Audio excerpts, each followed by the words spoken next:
here we have some aluminum foil. I've torn little bitty pieces. And I have a 250 milliliter beaker that is tared on the analytical balance.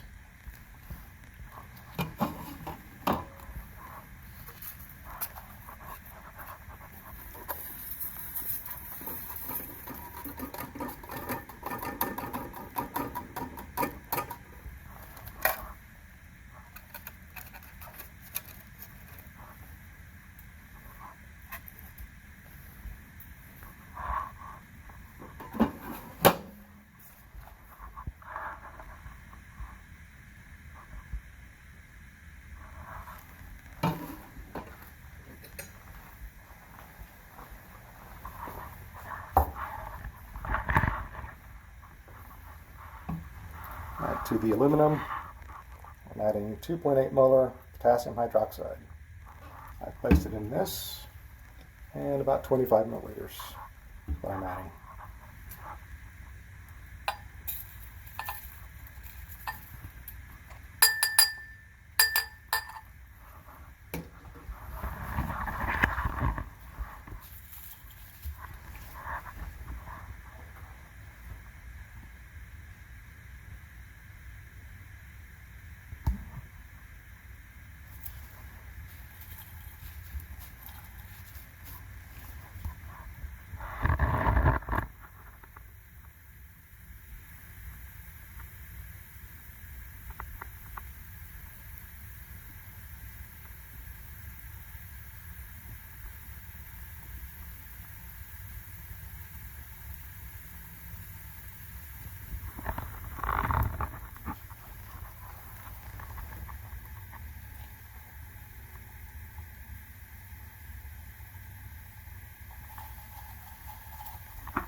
Okay, just a couple of minutes later.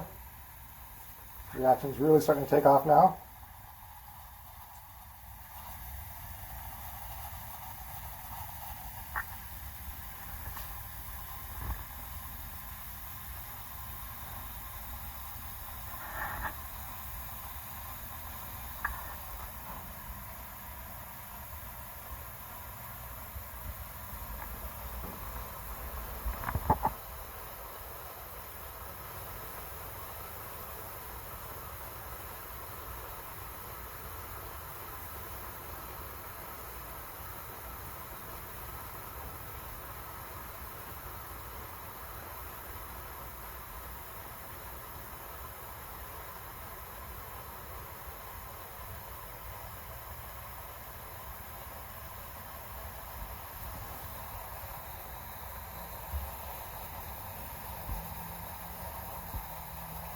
Glass is getting warm.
Okay, so this is a couple of minutes later.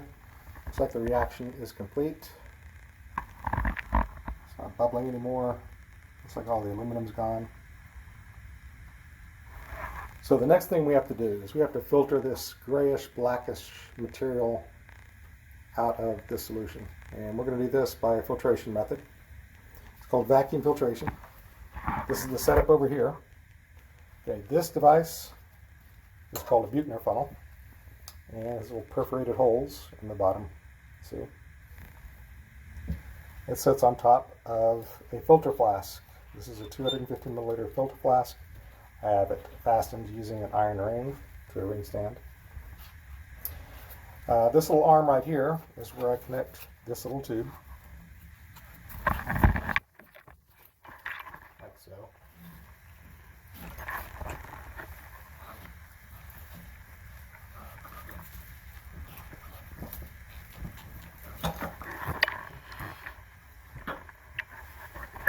Now this tube is connected to an aspirator.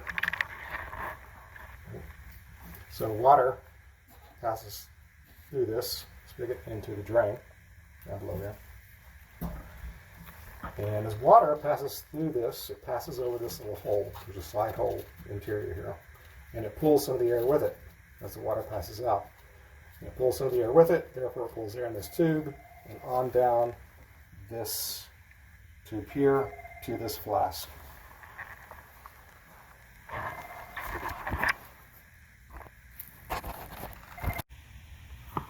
Okay, apologize for that. Bit of an interruption. So this vacuum starts up here and is pulled through this hose. It creates a vacuum down here in this flask, okay?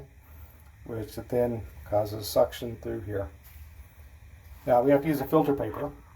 This is filter paper here, about 7 centimeters, and it goes over these perforations, like so.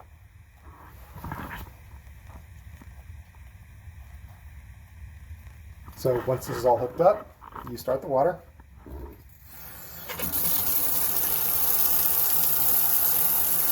And now you have to wet the filter paper with deionized water.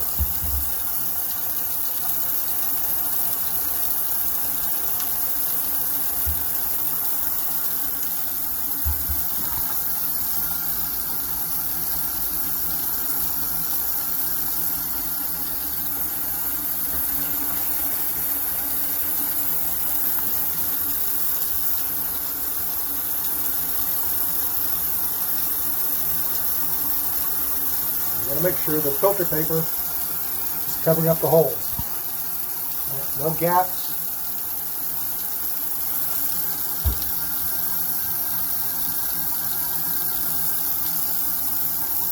If there are any gaps, these spray particles will rush right on through.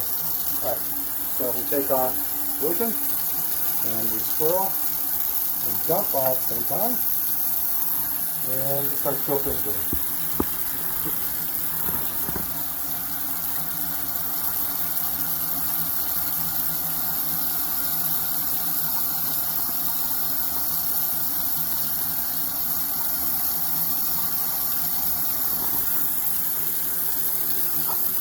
Pretty clear?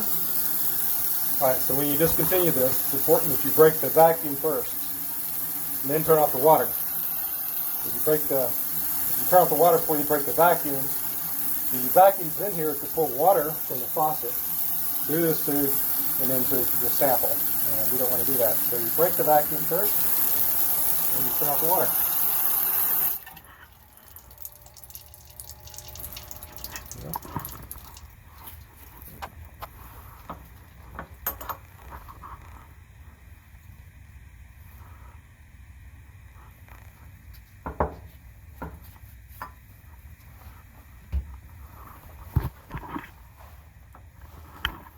Now, we are going to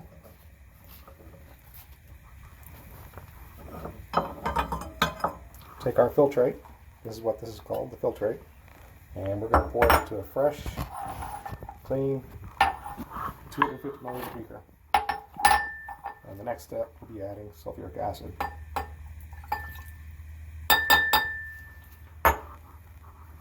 Give the filter flask a bit of a rinse. Make sure we get as much material in there as possible.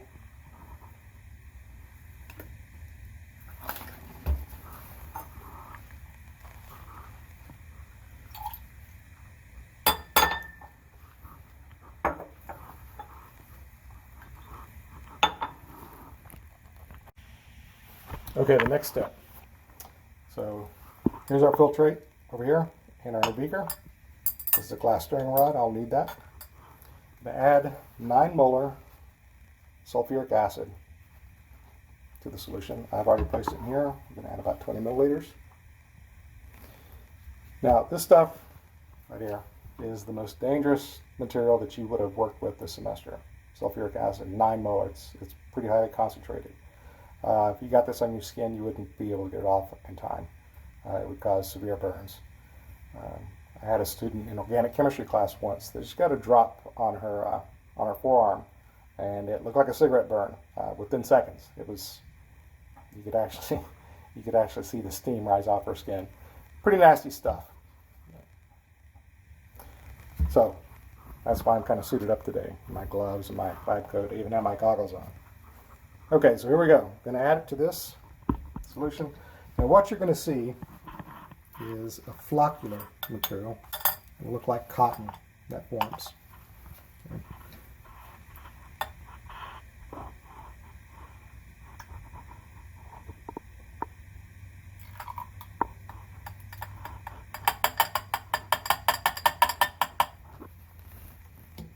So that's the initial product, right? That's formed there, this floccular white material. But it's impure, so now we have to do something called basically it's a recrystallization. So all we're going to do is heat this material up until all this material dissolves again. And then I'm going to allow it to cool overnight, maybe a couple of days, and we should get some nice crystals. Turn on the heat. And we'll stir. This usually takes several minutes, so I'm not going to make you watch all of it.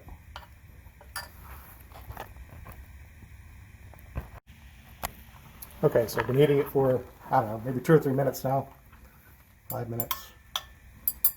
And you see it's starting to get more clear. But there's still some flock that's in it.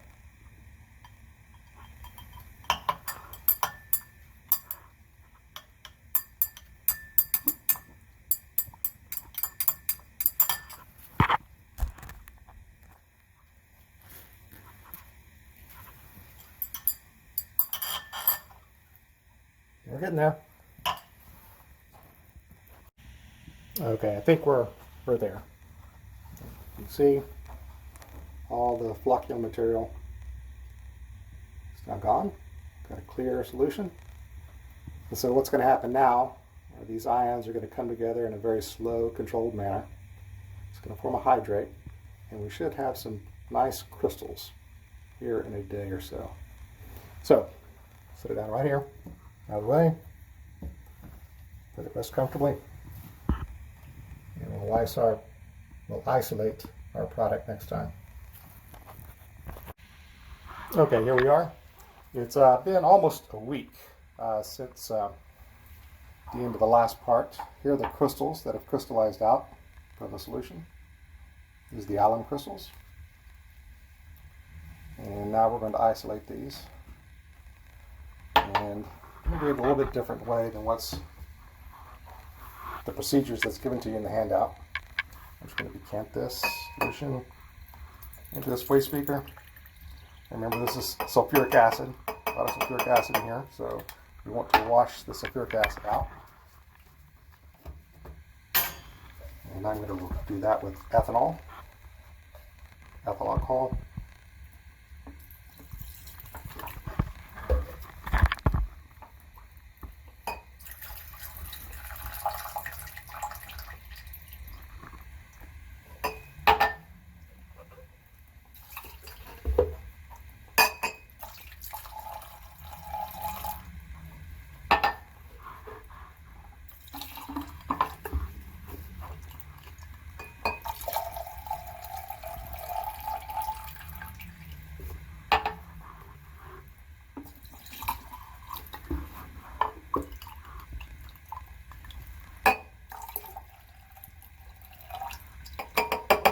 And one more.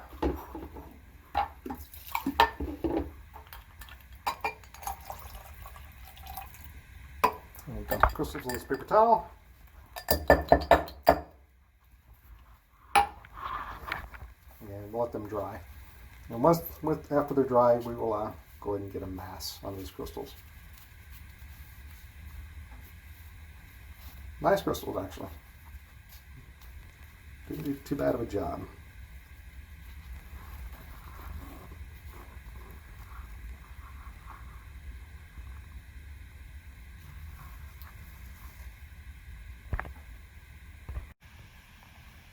Okay, here are crystals. They look pretty dry now. I'm going to take them over and weigh them on this tiered balance with the weighing dish. See if I can do this carefully.